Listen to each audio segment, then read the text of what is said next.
Today we're going to unbox the Vortex HD65 and then compare it, the startup speed and a few of the parameters, to the Vortex HD62. Let's get into it. All right, so we bought this opened and but new, and it comes with the battery, charger. Oh, it even comes with a case. Well, that's convenient. Nice. All right, so let's get this put together.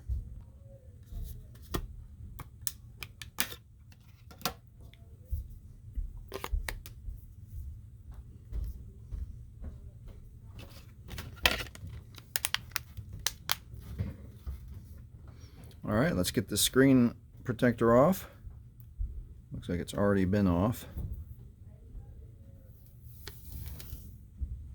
Looks like it's new but touched. All right, let's power these on and see what happens. HD65, HD62, and 3, 2, 1, power on.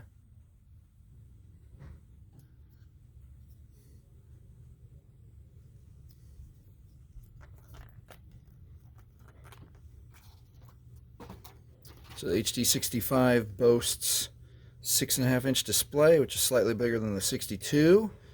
32 gigs of RAM. Got a 5 megapixel, 8 megapixel camera. CPU runs at 1.5 gigahertz and a 4,000 mega amp hour.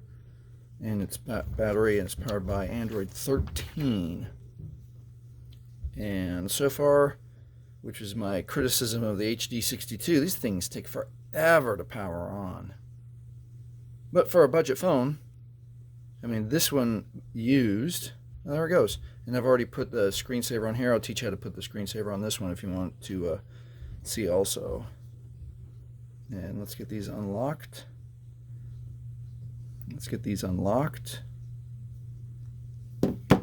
There we go. All right, a little bit slow to touch, but yeah, overall pretty cool. All right, a little bit bigger size, cool looking Vortex HD 65. Let's make some more videos about this. Thanks for watching, and leave your comments about your experience with the Vortex HD 65.